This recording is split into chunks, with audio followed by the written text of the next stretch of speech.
उर्दू खबर के मुअज़्ज़िज़ दोस्तों, मैं हूं माजिद मलिक और आप तमाम देखने और सुनने वालों को अस्सलाम वालेकुम। दोस्तों, हमारी आज की वीडियो का मौजू एक निहायत अफसोसनाक वाक़े से मुतल्लिक है जो अभी हाल ही में पेश आया है, जिसमें सूबा खैबर पख्तूनख्वा के जिला बन्नू से ताल्लुक रखने वाले एक नौजवान सरकारी अफसर बिलाल पाशा की पुरअसरार और हादसाती मौत की खबर से मुल्क भर में सोगवारियत छा गई। सोशल मीडिया पर बिलाल पाशा नामी जाने पहचाने सरकारी अफसर और यूट्यूबर की अचानक मौत की खबर ने हर तरफ तहलका मचा दिया है। लोग इस बारे में मुतजस्सिस हैं कि इतनी यंग एज में अचानक अपने कमरे में मुर्दा पाया जाना क्या खुदकुशी और डिप्रेशन की तरफ इशारा करता है या असल मामला कुछ और है। दोस्तों, बिलाल पाशा दरअसल मिलिट्री कैंटोनमेंट बन्नू में बतौर चीफ एग्जीक्यूटिव ऑफिसर काम कर रहे थे। वो अपने खानदान के पहले ऐसे सरकारी अफसर थे जो इस मकाम तक अपनी दिन रात की मेहनत और ईमानदारी की बदौलत पहुंचे थे।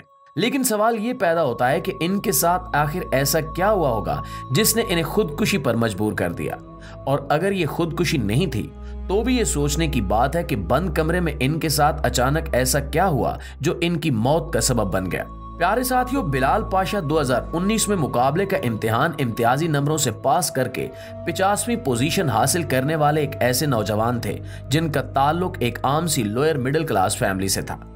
इनके वालिद एक मजदूर हैं और इनके खानदान में सिर्फ गिने चुने अफराद ही कुछ बुनियादी तालीम हासिल किए हुए हैं। जब बिलाल पाशा ने CSS पास किया, ये वो वक्त था जिस दौरान पाकिस्तान में सोशल मीडिया पर आए रोज यही बहस चलती रहती थी कि मुकाबले का ये इम्तिहान सिर्फ ऐसे लोग पास कर सकते हैं जिनका ताल्लुक या तो एलीट क्लास से है या फिर कोई बहुत ही असर रसूख रखने वाला शख्स है या जिसके पास कोई तगड़ी सिफारिश है। लेकिन बिलाल पाशा की कामयाबी ने बहुत से लोगों के मुंह बंद कर दिए। बिलाल ने अपनी कामयाबी के बाद अपने मजदूर वालिद के साथ अपने मामूली दिखने वाले घर में निहायत ही फख्र से वीडियो बनाई, जिसमें इन्होंने अपनी कामयाबी का सेहरा अपने मेहनती वालिद के सर सजाया। इनका कहना था कि ये मेरे काबिल फख्र वालिद बशीर अहमद हैं जिन्होंने सारी जिंदगी मजदूरी की है। अल्हम्दुलिल्लाह, मुझे फख्र है कि मैं एक मजदूर बाप का बेटा हूँ। इनका मजीद कहना था कि मेरे खानदान में सिर्फ 2-3 लोग ही मैट्रिक तक तालीम हासिल कर पाए हैं, इसके बाद कोई इंटर तक भी नहीं पहुंच सका और मेरे वालिदैन भी तालीम याफ्ता नहीं है। इनकी इस वीडियो ने मंजरेआम पर आते ही सोशल मीडिया पर धूम मचा दी और बिलाल पाशा की अपनी जुबानी सुनाई गई अपनी जदोजहद की कहानी देखते ही देखते वायरल हो गई। बिलाल को महकमे मिलिट्री लैंड्स एंड कैंटोनमेंट में तैनात किया गया था, जहां वो अपनी जिम्मेदारी पूरी मेहनत, दयानतदारी और जानफिशानी से अंजाम दे रहे थे। इसके साथ साथ बिलाल सोशल मीडिया और यूट्यूब पर भी बहुत एक्टिव थे, जैसा कि इन्होंने अपनी वीडियो में अपनी कोशिशों की कहानी सुनाई थी। इसी वीडियो में इन्होंने अपने सुनने वालों से ये वादा भी किया था कि जो नौजवान CSS के इम्तिहान की तैयारी कर रहे हैं और उन्हें इस सिलसिले में मजीद गाइडेंस की जरूरत है, जबकि वो महंगी महंगी एकेडमी अफोर्ड नहीं कर सकते, इन लोगों के लिए वो अपने YouTube चैनल पर सिलसिलावार लेक्चर्स भी अपलोड करेंगे। चुनांचे अपना वादा पूरा करते हुए बिलाल ने YouTube पर भी और दीगर कॉलेजेस और यूनिवर्सिटीज में भी तुलबा की CSS के इम्तिहान के सिलसिले में रहनुमाई की। इन्होंने कई मज़ामीन बाकायदा पढ़ाए जिनमें तारीख अमरीका खास तौर पर अहम है। बिलाल पाशा का YouTube channel learn with Bilal तुलबा में खासा मकबूल हो रहा था, जिस पर इन्होंने करीबन 10 दिन पहले ही CSS के एक स्क्रीनिंग टेस्ट यानी MCQs बेस्ड MPT टेस्ट के बारे में मुकम्मल गाइडेंस दी थी, जिस पर लोगों ने बहुत मस्बत अंदाज में तबसरे किए थे और इनकी इस वीडियो को बहुत ज्यादा पसंद किया गया था। नाज़रीन, कमेंट सेक्शन में मुख्तलिफ तुलबा इनका शुक्रिया अदा करते भी दिखाई दे रहे थे। लेकिन सवाल ये पैदा होता है कि इतनी कामयाब और भरपूर जिंदगी गुजारने वाले बिलाल पाशा के साथ ऐसा क्या मामला पेश आया कि जो इनकी इस अचानक और अफसोसनाक मौत का सबब बन गया। इस सिलसिले में जब मीडिया ने बिलाल पाशा के वालिद से बात की तो इनका कहना था कि इन्होंने आखिरी मर्तबा जब बिलाल से फोन पर बात की तो इनकी बातों से कहीं भी ऐसा महसूस नहीं हुआ कि वो डिप्रेशन का शिकार हैं या वो किसी परेशानी में मुब्तला हैं।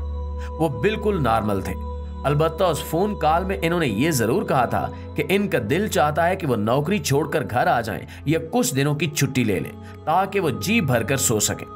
चुनांचे इन्होंने अपने वालिद से कहा था कि अब की मर्तबा वो रावलपिंडी जाकर छुट्टी की दरखास्त देकर घर आएंगे और ये आखिरी बात थी जो उन्होंने अपने वालिद से की। इसके बाद बिलाल की अचानक मौत की खबर इनके घर वालों पर कयामत बनकर टूट पड़ी।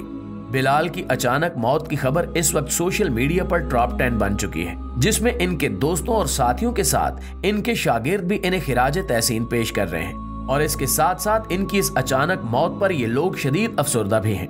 बिलाल पाशा के वालिद ने मीडिया को बताया कि इनके 5 बेटे हैं, जिनमें से बिलाल सबसे छोटे थे। अहमद यार के एक भाई बशीर अहमद की औलाद नहीं थी, इसलिए इन्होंने अपने भतीजे बिलाल को गोद ले लिया था और जॉइंट फैमिली होने के बायस बिलाल की परवरिश दोनों खानदानों ने एक साथ की थी। चुनांचे बिलाल अपने वालिद अहमद यार और अपने चचा यानी अपने मुंह बोले वालिद बशीर अहमद को अपनी कामयाबी की वजह मानते थे। बिलाल पाशा के बायोलॉजिकल फादर अहमद यार का कहना था कि अतवार के रोज सुबह फजर के वक्त इनकी आखिरी मर्तबा बिलाल से बात हुई थी, जिसमें इन्होंने कहा कि वो घर आना चाहते हैं। इसके बाद इनके वालिद के मुताबिक वो सारा दिन बिलाल को फोन करते रहे, लेकिन बिलाल ने फोन नहीं उठाया, जिस पर वो फिक्रमंद तो बहुत हुए, लेकिन इन्होंने ये भी सोचा कि शायद वो मसरूफ होगा, और ये सिलसिला रात गए तक चलता रहा। हत्ता कि बिलाल ने अगले दिन तक भी अपने वालिद का फोन नहीं उठाया, जिस पर इन्होंने परेशान होकर बिलाल के एक दोस्त को फोन किया, जिसने घर जाकर देखा तो बिलाल के कमरे का दरवाजा बंद था। इनके दोस्त के मुताबिक जब वो दरवाजा तोड़कर अंदर दाखिल हुए, बिलाल जिंदा नहीं थे। घर में मौजूद मुलाजमीन समेत किसी को भी इस बारे में मालूमात नहीं थी कि असल में क्या हुआ है। बिलाल पाशा के ये दोस्त assistant commissioner Bannu Syed Abrar Ali Shah civil services academy में ही इनके दोस्त बने थे। इनके मुताबिक बिलाल एक इंतहाई खुश मिजाज लड़का था, हर एक के साथ दोस्ताना रवैया रखने वाला और हर महफिल की जान था। इसकी बातों और रवैये से आखिर तक कभी ऐसा नहीं लगा कि वो किसी तनाव या ज़हनी परेशानी का शिकार था। इस सिलसिले में डिस्ट्रिक्ट पुलिस अफसर बन्नू इफ्तिखार शाह का कहना है कि बज़ाहिर तो ये खुदकुशी का वाकया लग रहा है, लेकिन असल तफसीलात क्या हैं इसके लिए तहकीकात जारी हैं। पोस्टमार्टम हो चुका है और मामले की तह तक पहुंचने के लिए मेडिकल रिपोर्ट का इंतजार है। बिलाल पाशा की नमाज जनाजा मंगल की सुबह उनके आबाई इलाके अब्दुल हकीम में अदा कर दी गई है। दोस्तों, बिलाल पाशा जैसे काबिल नौजवान की अचानक मौत की खबर ने अक्सर अफराद को इसलिए भी गमगीन कर दिया है कि ये एक जवान और अचानक मौत थी, जो किसी भी खानदान के लिए कयामत से कम नहीं होती। लेकिन इसके साथ साथ अफसोसनाक पहलू ये भी है कि इन जैसे नौजवान जो मुल्क का सरमाया समझे जाते हैं और जिनकी जदोजहद की कहानी सिविल सर्विसेज का इम्तिहान देने वालों के लिए मशले राह बन सकती है, इनका ऐसा अलमनाक अंजाम मुआशरे में फैली मायूसी को और भी बढ़ा देता है। जी तो प्यारे दोस्तों, हमारी आज की वीडियो यहीं तक थी। इस सिलसिले में आप दोस्तों की राय क्या कहती है कमेंट करके हमारे साथ शेयर जरूर कीजिएगा। इंशाल्लाह आपसे मुलाकात होती है अगली वीडियो में। तब तक अपना और अपने प्यारों का ढेर सारा ख्याल रखिए। अल्लाह निगहबान।